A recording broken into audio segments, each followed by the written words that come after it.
सना यूसुफ का मर्डर हुआ 2 जून को। मैं आपको आज इसमें वीडियो के अंदर स्टोरी बताने जा रहा हूँ कि एक्चुअली क्या हुआ था, किस तरीके से मर्डर प्लान किया, क्या हुआ।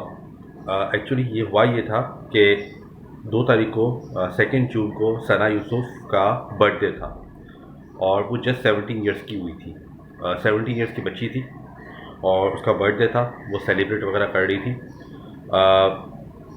उससे पहले क्या हुआ है कि इसको जो है ना एक लड़की की तरफ से 2-3 बार ऑफ़र आई थी फ्रेंडशिप की, जो कि सना यूसुफ ने उसको मना कर दिया, बिकॉज सना यूसुफ का वो उस तरीके का नेचर नहीं था, कोई रिलेशनशिप्स का या कोई कमिटमेंट्स का कोई ऐसा इसका नेचर नहीं था। तो उसने साफ मना कर दिया कि नहीं भाई, मैं इंटरेस्टेड नहीं हूँ। अब वो लड़के का नाम था उमर और वो फैसलाबादी था, फैसलाबाद में रहता था, फैसलाबाद का बंदा था वो। उसने 2-3 बार उसको अप्रोच किया, उसने मना कर दिया। अब वो उसके जहन में था। अब जब वो बर्थडे था 2 जून को, तो तब भी उमर ने उसको अप्रोच किया, तो उसने मना कर दिया कि नहीं भाई, मैं इंटरेस्टेड नहीं हूँ। इसके बाद उमर ने क्या किया कि एक पिस्तौल लेके उसके घर की तरफ आ गया और वो उस वक्त उसकी जो मदर थी सना यूसुफ की, वो ग्रॉसरी लेने के लिए गई हुई थी। भाई जो था उसका 15 साल का, वो चितलाल गया हुआ था अपने होम टाउन, और फादर जॉब पे गए हुए थे और वो अपने फूफू के साथ थी उस वक्त। अब जब वो लड़के दोनों अंदर आए, तो ज़ाहिर सी बात उसने फिर सना यूसुफ से बात की। तो सना यूसुफ ने उस वक्त भी यही बोला कि भाई आप यहाँ से चले जाओ, यहाँ पर कैमरे लगे हुए हैं और मैं आपको पकड़ लूँगी, मैं आपको पकड़वा दूँगी, ये सारी चीज़ें।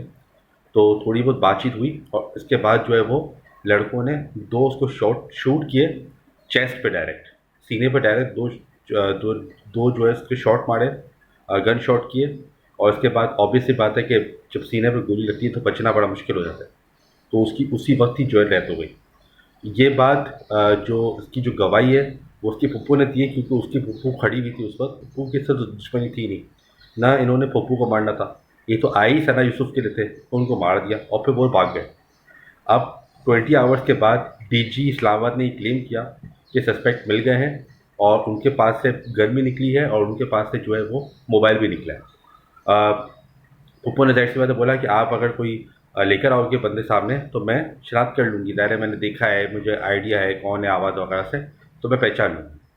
तो ये इस तरीके से जो है ना इंसिडेंट हुआ। फिर जब उसकी मदर वगैरह आई ग्रॉसरी वगैरह लेके, तो जाहिर है फिर तो ये हॉस्पिटल वगैरह भी लेके गए, लेकिन फिर बचना बड़ा मुश्किल था, बिकॉज वो ऑलरेडी एक्सपायर हो चुकी थी।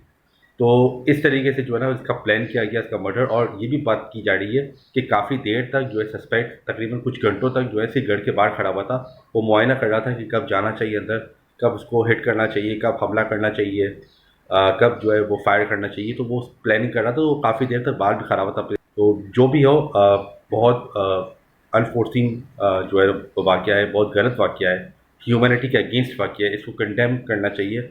और इसका मतलब ये नहीं है कि हम लड़कियों को रोक दें कि वही कंटेंट ना बनाए, वो कंटेंट, बिकॉज ये एक प्रोफेशन, अब ये एक प्रोफेशन बनता जा रहे हैं, लोग करते जा रहे हैं, दुनिया भर में लोग कर रहे हैं, खाली पाकिस्तान में लोग नहीं कर रहे हैं। और इसके कंटेंट जो था, मैंने देखा है काफ़ी इसके इंस्टाग्राम की पोस्ट वगैरह, अच्छा कंटेंट था, अच्छा कंटेंट बना रही थी, कोई वल्गर कोई गलत कंटेंट नहीं बना रही थी जिस पर हम उसको एतराज़ करें। तो नहीं करना चाहिए।